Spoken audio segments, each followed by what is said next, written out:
That's right. Organizations are concerned about how to offset the loss in funding to continue their programs. We talked to the directors of Pensacola Opera and Pensacola Children's Chorus.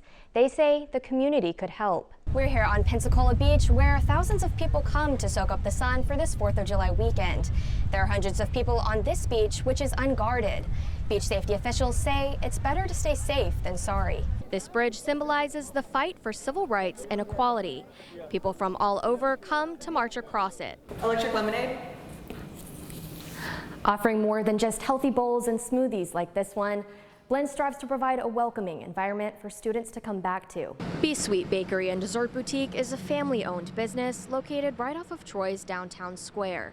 They never expected to go so vegan-friendly, but with egg prices only getting steeper, making the switch seemed like the most financially feasible option to meet the demand. Troy residents were met with thunderous storms and raging winds as they sheltered in their homes last week. Outside, a tornado, leaving behind nothing but destruction. When you walk out, you don't expect to see what you see. The tornado left its mark on Pike County. Plenty of homes were damaged and power lines and trees remained down. Kelly Baggett, who works at the university, is one homeowner who was impacted. Just hoping that everybody was safe, that everybody was paying attention to the weather and making sure that they were in their safe spot, and hoping that it just wouldn't be as bad as they were expecting it was going to be. Lauren Cole, Troy University's executive director of the Center for Student Success, was also home during the time of the storm. We could hear the popping and snapping of trees all around us. We were all huddled in our closet. It got really, really loud. The wind was extremely loud, and so I wasn't sure how much damage we had. It almost sounded like it was in the house. With only minor damages to their homes, Baggett and Cole say they are grateful it wasn't worse. Still, their hearts go out to those who were hit harder. Almost none of the houses on our road were hit. You know, we all had minor damage, but not even 500 yards up from us, there was a lot of damage. We're blessed on our road. We had some pretty significant damage, but thankfully it was just our property and not our home. It was a scary, scary time, but we're so thankful that there were no injuries. Now, the community is coming together to regroup. Volunteers making all the difference. All of the volunteers that showed up the day after it happened were just vital to us. We didn't have power at the time.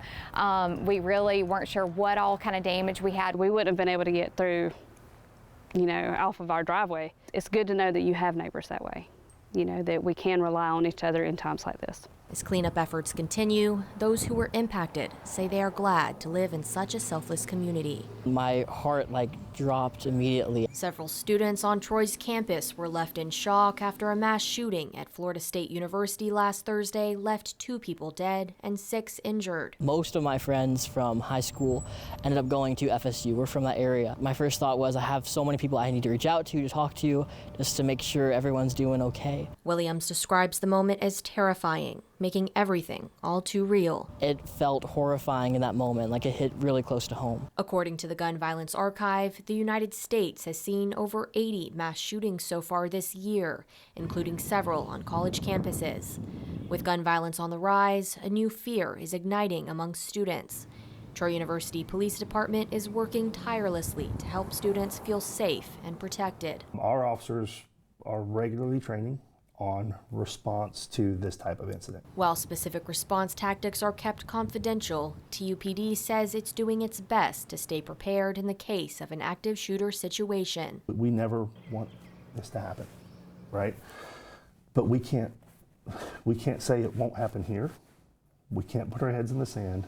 I also don't want our community to live in fear. Beaudry explains that the best thing to do in a situation like this can be summed up in 3 easy words: run, hide, fight. When a tragedy like that is occurring, you can't expect people to think. I like to tell people, make a little plan. When you walk into a new classroom, take a look around and think. If something bad happens and I'm here, what am I going to do? Beaudry says that situations like this typically don't happen out of nowhere and that there are signs to look out for. If anyone notices any unusual or concerning behavior, they can do their part to help by reporting it immediately. Over the weekend, Vice President Kamala Harris was in Selma, Alabama.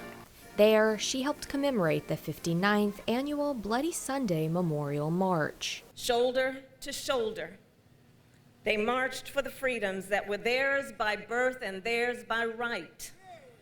The freedom to vote, the freedom to live without fear of violence or intimidation, the freedom to be full and equal members of our nation. Oh, freedom! We got to fight for this thing called freedom!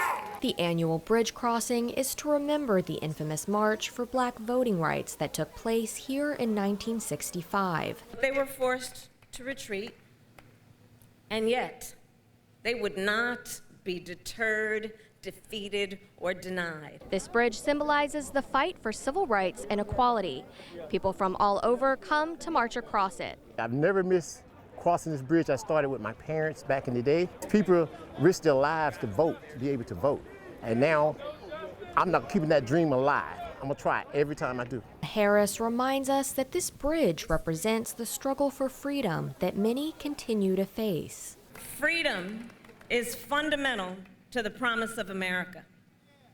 Freedom is not to be given, it is not to be bestowed, it is ours by right.